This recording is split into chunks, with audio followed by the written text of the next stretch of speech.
반갑습니다. 즐거운 설 연휴 되셨길 바랍니다. 오늘 또 테슬라 관련 소식들 함께 살펴보겠습니다. 일단 첫 번째로 살펴볼 내용은 일론이 다시 한 번 더 법정에 서서 증언을 해야 된다라는 내용입니다. 일론과 관련해서 부정적인 내용이라면 눈에 불을 켜고 달려드는 기자인 로라가 적은 기사입니다. 이분 같은 경우는 사실 관계가 잘못된 기사도 과거에 적은 적이 많습니다. 다만 이번 기사 같은 경우에는 판사의 발언을 바탕으로 일론의 트위터 인수와 관련해서 SEC 조사에서 법정에 서서 증언을 해야 된다라는 기사를 적었습니다. 과거 일론이 트위터를 인수할 당시에는 가격이 너무 높으니 재조정을 하려고 하니까 그 비싼 가격에 사라라고 판단을 했었는데, 또 이제는 트위터 인수와 관련해서 다시 한 번 더 이야기를 해야 된다라는 말이 나오고 있습니다. 물론 이번에 법정에 서야 되는 이슈와 관련해서는 내용이 조금 다르기는 합니다. 일론이 공식적으로 트위터의 인수를 밝히기 이전에 트위터 주식을 일정 비율 이상 매수를 하였는데 이와 관련된 공시를 하지 않았다라는 내용과 관련된 내용입니다. 근데 왜 이렇게 최근 들어서 일론에 대한 공세가 강화되고 있을까? 법조계, 정치계,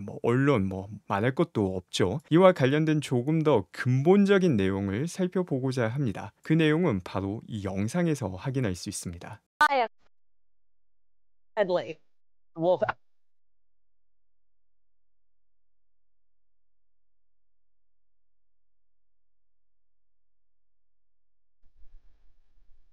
Bounce.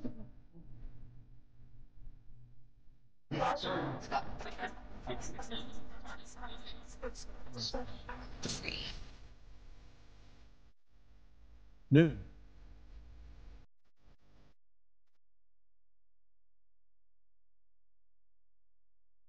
Action.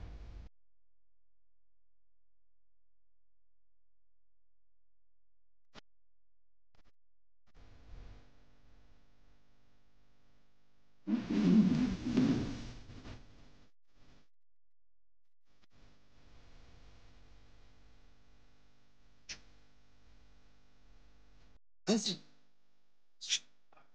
is see? We're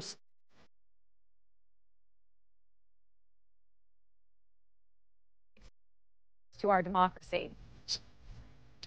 To our democracy. 이게 바로 레거시 미디어들이 하는 일입니다.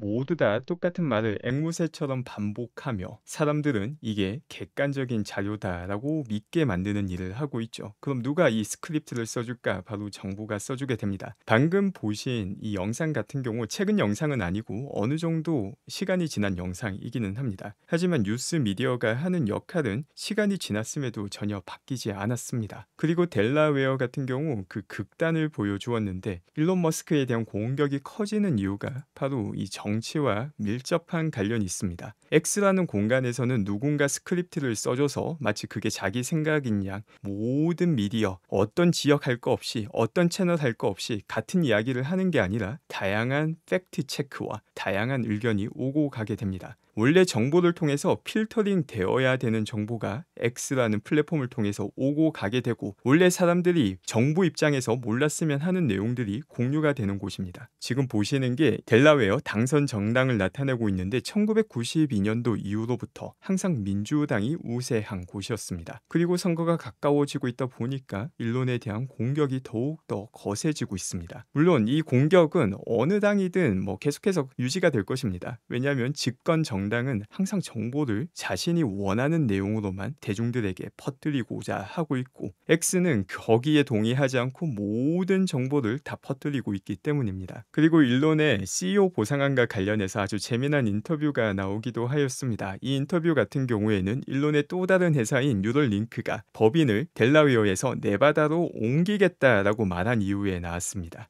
일론 같은 경우 현재 델라웨어에서 최대한 많은 회사들이 법인을 옮겨서 다른 주로 가라라고 이야기를 하고 있습니다. 또 테슬라 같은 경우도 델라웨어에서 주총을 통해서 법인을 옮기겠다라고 말을 하였고, 이 또한 실천될 가능성이 아주 높습니다. 이 영상에서는 주요 내용만 말씀드리면 지금 나오는 이 분이 전 SEC 의장입니다. 그리고 이 을장이 말을 하기를 쉽게 이해를 돕고자 사용했던 표현이 부적절한 절차가 타당한 본질을 무효화할 수 있는가가 본질이다라고 말을 합니다. 이번 델라웨어에서 2018년도 일론 머스크의 CEO 보상안을 취소시킨 사례와 관련해서, 그러니까 이 말을 다르게 말을 하면은 그 타당한 본질인 주주들의 압도적인 동의가 타당한 본질이다라는 걸 인정하는 발언이기도 합니다. 여기에 전 SEC 의장이 표현한 부적절한 절차조차도 적절하다라는 반론도 아주 많은 상황입니다. 객관적으로 이번 델라웨어 판결이 그 누가 봐도 동의하기가 상당히 힘들죠.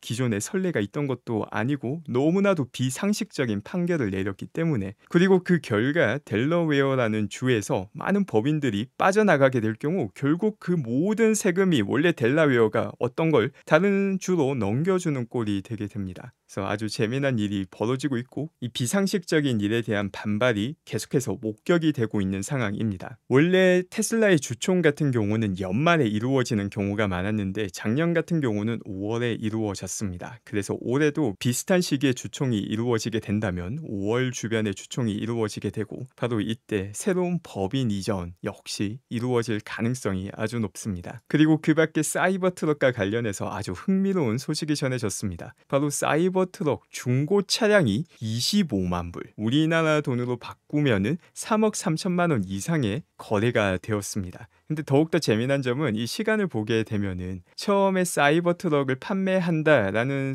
사실이 확인된 게 지금 만 24시간이 되기 전입니다. 만 하루도 지나지 않아서 이 판매가 완료되어 버립니다. 이게 보여주는 거는 테슬라가 현재 사이버 트럭을 아주 저렴한 가격에 오히려 판매하고 있다는 것을 보여줍니다. 현재 생산량과 수요량을 비교하면은 시장가는 이 가격보다 훨씬 더 높을 수 있다. 현재 테슬라가 파운데이션 시리즈로 판매하고 있는 사이버 트럭이 약 10만 불 내외인데 사실 이것보다 훨씬 더 높은 수준이다라는 걸 잘 보여주는 것이고, 그만큼 사이버 트럭의 인기가 높다라는 걸 보여주는 내용이기도 합니다. 그 밖에 조그마한 또 다른 관련 내용은 원래 사이버 트럭 파운데이션 에디션을 판매하면서 중고 판매를 금지하였습니다. 중고 판매가 이루어지게 된다면 테슬라 측에 5만 불 혹은 중고 판매를 통해서 얻게 된 차액만큼 테슬라에 지불해야 된다라는 조항이 들어가 있습니다. 그래서 이와 관련해서 법정 소송을 테슬라가 시작할지 또 다른 관전 포인트가 하나 있고, 또 이 판매 같은 경우 이건 카드라 소식통인데 이렇게 25만 불에 직접적으로 판매한 게 아니라 24만 9,999불에 1년간 리스를 주고 1년간 리스 뒤에 1달러의 사이버 트럭을 구매할 수 있는 형태로 계약이 이루어졌다라고 합니다. 그래서 이런 형태의 계약으로 테슬라가 정했던 재판매 금지 조항을 우회할 수 있는지도 어느 정도 관심을 가질 수 있는 내용이 되게 됩니다. 사이버 트럭이 이처럼 인기가 많다 보니 기가 텍사스에서는 매일마다 사이버 트럭 생산량을 높이기 위해서 최선을 다하고 있습니다. 그리고 현재 사이버 트럭 생산량이 계속해서 올라가고 있는데 더욱더 확실한 증거는 출고장 자체를 아주 규모를 키웠다라는 점입니다. 지금 보시는 게 신규 출고장인데 이전의 출고장보다 규모가 훨씬 크며 사이버 트럭의 생산량이 올라갔을 때, 그리고 모델 Y 생산량이 올라갔을 때를 미리미리 대비하고 있는 모습이기도 합니다. 혹은 벌써 어느 정도 의미 있는 생산량 증가가 이루어졌을 가능성 역시 존재합니다. 그리고 기가 베를린 같은 경우 지난 2주간 홍해 문제로 인해서 공장 가동이 중단되었었는데 오늘부터 다시 공장이 가동되고 있다라는 드론 영상이 확인되었습니다. 이 영상을 보게 되면 아주 바쁘게 기가 베를린이 운영되고 있는 모습을 확인할 수 있습니다. 기가 베를린에서는 지난 2월 2일